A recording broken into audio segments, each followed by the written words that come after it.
Alright lads and lasses, welcome along. It's time for a bit of time intelligence.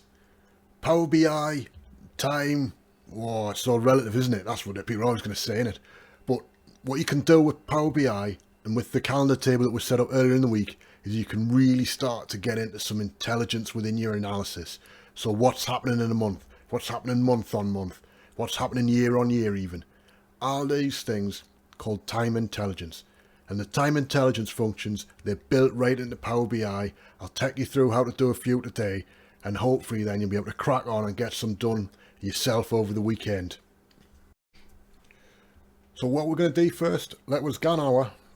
Let's have a look at our Power BI file from last week. Wait, from Tuesday actually, it was Tuesday. So we built this pretty simple, basic retail one. The one thing I realised, we forgot to mention, so you know, I wish someone would call us out on it. Forgot to set this up as the calendar file, or as your calendar. So what you got to do is just click on it.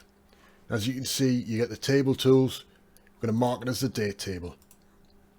Click that, drop down dates, and it verifies that it's a consistent set of dates, so that then can be a calendar table. So we'll click OK. Now we've got, this has become its official calendar table for this Power BI file. If we hadn't unchecked the auto date time columns or values, this would then remove them. So I've got my calendar table. It's definitely time to put some intelligence on it.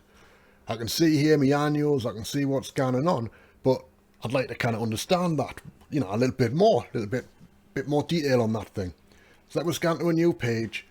And what I want to do this time is I want to go on to create a quick measure that's going to give me my year-to-date sales. So I'm going to click the quick measures. I'm going to pick the drop down for the calculation type and I want year-to-date total.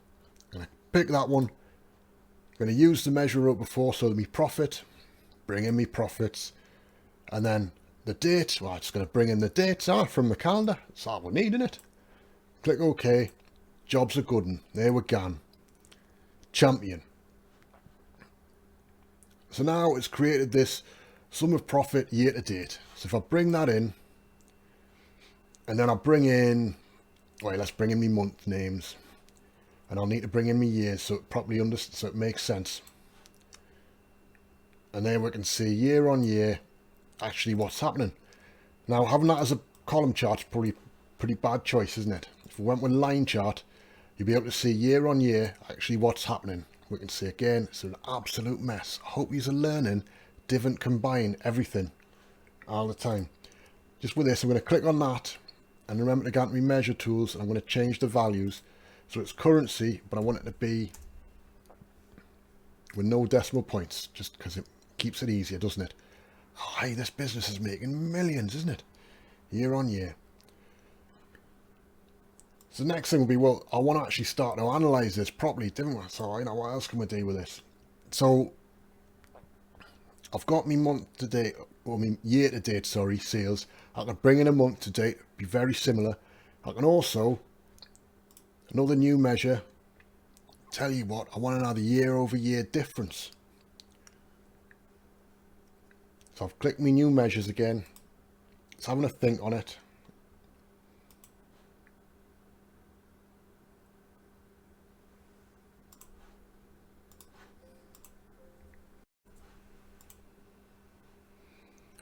So this time I'm going to pick my year over year difference. I'm going to do the same again, so it can say base value is going to be my sum of profit. And in fact, actually, just so you can see, I didn't need to even bring in that sum of profit. I could say total profit, and it'll work it out. It's going to be a sum of total profit. I could pick the other options of it as well. It would aggregate it itself, depending on what I needed. So I haven't had to learn DAX for this. I can just drag and drop what I need. Put dates in again. Bosh. Job's a good one, innit? So now, if I bring in total profit year over year percentage, and then we bring, let's see, years here, the axis, we can see the changes. So we can actually see at this point exactly what's going on. Tell you what I'm going to do. Let me limit using the filters here. I'm going to limit this to a few periods. So we'll get on basic filtering, and let's pick 2011, 2012, 2013 and 2014. Aye, so that gives us a good set, doesn't it? We've got a nicer set of data there. So I can actually start to see now what's happening within my business, and if I click on them, you'll see it'll interact accordingly and it'll go through and work out what's going on. Works really well, really quick, really easy. I haven't had to learn DAX to do this. And I can then drag me visuals around, change these. You can see I'm just dragging it around as I'm chatting to you. I can add some data labels to them. I can do all sorts of other things with it. And I've not had to learn any DAX. Wait, I feel that's someone taking a bit of liberty there. Like, you kind of signed up to this Power BI thing. You wanted to learn some stuff, didn't you? How come we're not having to learn how to write DAX? Wait, you're going to have to learn at some point. But the nice thing with this is you can click on the measures that get written for you and you can actually follow what's happening. Now, none of these, and these are the ones I wrote myself, none of these are really complicated in terms of it. The syntax for them is all pretty basic. So there's nothing special. There's nothing that's going to be, oh, do you know, I really couldn't do this myself. I really didn't know what I'm doing. If you follow the quick measures, they'll help you. When you get to that point where you're going, do you know, I know a little bit more now. I'm not quite sure about this. Because I could say, well, let's look at this. Yeah. I'm going to copy this previous profit year over year as a percentage. I'm just going to copy it, and it's Control C to do that on this one. And I'm going to create a new measure. I'm just going to paste that in there. And I'm just going to say 2. Yeah. And I've put that in the wrong place. But all I need to do is just change this. So I've got 2 years. I can say now 2 years instead of the 1 year. And then hit enter. And then I can drag that onto there as well. And hopefully you'll see that it's different because we're comparing 2 years ago with where we are now and the percentage change. So I've been able to write that DAX measure really quickly, really simply. I didn't have to, you know, scratch my head and think, oh, you know, what do I have to do now? How am I going to pull that together? Oh, it's you know, it's not making sense. Written that, opened it up, changed one thing really, and suddenly my analysis can go to the next level. So quick measures are great, right? If you're wanting to learn DAX and you're wanting to get through that learning curve, because believe me, I could start here and say, right, let's get into some hardcore DAX and get going with it. And we can do that next if you want. We can start here. So what's going to help us do this? Tell you what, let's put in a measures table. Just makes sense to do it. Good habit to get into. I'm going to come in. Oh, I need to click the enter data. You don't need to put any values in here. Let's give it a name though. Calculations. I'm just going to click load. So I'm going to get a nice blank table with calculations in it. And then what I can do is I can click on my calculations that I've written so far. And you see on the measure tools, you've got the home table. If we change the home table, we can change that to calculations. And what that does is that's just going to move that into that folder. So I'll do the same for the other ones, just so we've got them all there. And we're now where all my measures are. Just, you know, it keeps everything a bit tidier, doesn't it? You know, you can experiment, you can have different tables for different types of calculations. You know, if you've got different things, as your data model gets bigger and bigger, you're going to have more and more things in it, aren't you? If you've got different things that you're measuring, so, you know, we could have products, we could have sales, we could have anything, you might want to have multiple calculation tables just to make it easier. Right, so I've got my measures written in here now. You can see I've messed with one with a little bit of a display folder called test. And what you can also see is that hasn't broken any of my visuals that I'd put in before. So what I can do now is I can go in and I can say, right, let's try writing a measure from scratch. So I can right click on here, say I want a new measure, And this is going to be my cost of goods sold, isn't it? So let's see.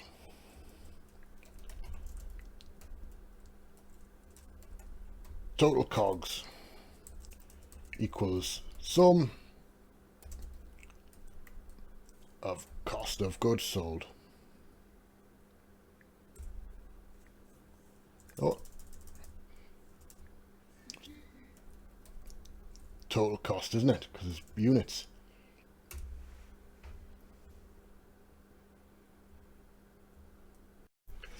So now we've got to send for a total cost. Total cost of goods sold. I can drag it in, and we can bring in from the calendar. I can bring in my days even. Let's look at that at a day by day level. You can see there's a mass variation there.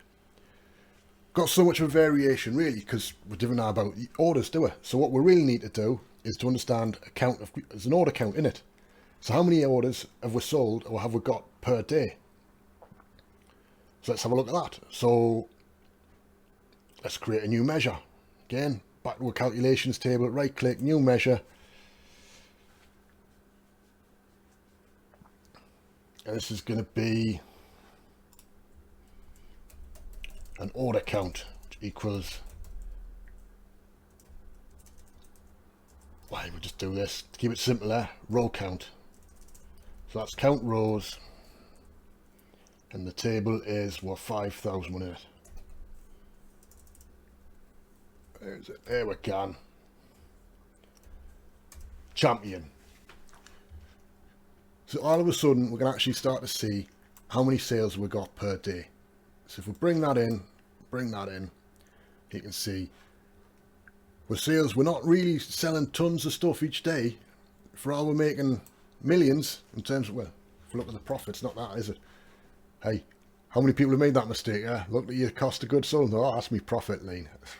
Hopefully none of yous. Hope that's just me, yeah. Let's change that to there. Let's get rid of that there. Nice, so we can see we're profit. You know, we're making healthy profits there for not many sales. So, you know, we're obviously selling high ticket items there, like, you know, for... Right. So you can see, easy peasy, starting to pull a few measures together, getting some time intelligence in there. The next thing we want to do, just to show you, it can be done nice and easy. From there is let's combine this so I can actually see how this works out as the total sales year to date as well. So let's go back to the monthly one. I've got my order count. Let's write the new measure, order count year to date.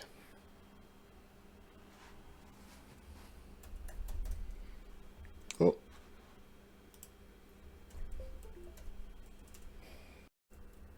So order count YTD equals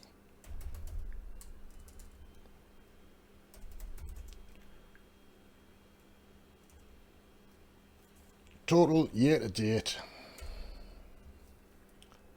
and then we're going to have this count. So the order count, and that's going to be by dates. Yeah, calendar dates. Right, and I haven't got a fancy whiz-bang corporate calendar in this one, so I just need that. So if we pull that in there, and we'll have a look at that on the year. So let's see, let's put years there, let's put that in as a slicer, just so it all makes sense. I'll tell you what, I didn't want one of them on a list. Give us a list. 2013. So there we go, and we can see the counts going in here. So I haven't had to do too much there, but what you also see is that there are times when if you get it wrong, your measure won't work right. So here, because I've got all the years in, a total year-to-date count just won't work. So you can see that it's all about the context. So because the context isn't right, it can't work out how to display it. So it's just effectively throwing an error. It's not showing it. What we could do though, is we can get rid of the order count from there and have that not working. But then if we put year in as the legend, suddenly you'll see that's all going to work, isn't it? But again, we can pick what dates, values that we want from here. Let's pick a couple of them. So we've got some different colours. So with 3 years, we can then say, I'll tell you what, let's make this a line chart so it makes a bit more sense. And we can then see how they're all compared to each other. So we've gone through, had a look at doing some stuff using with quick measures.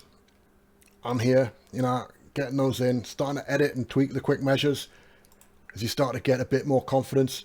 And then here you can write them yourself manually. But already I'm hoping you can start to see that if you get good measures, then they're nice, they're portable. And once they get to be portable, then you're starting to turn a corner and you're going to make some really great Power BI visuals. Right, that's it for today. Hope you have a great weekend. And remember, stay indoors, stay safe, and take care of yourselves.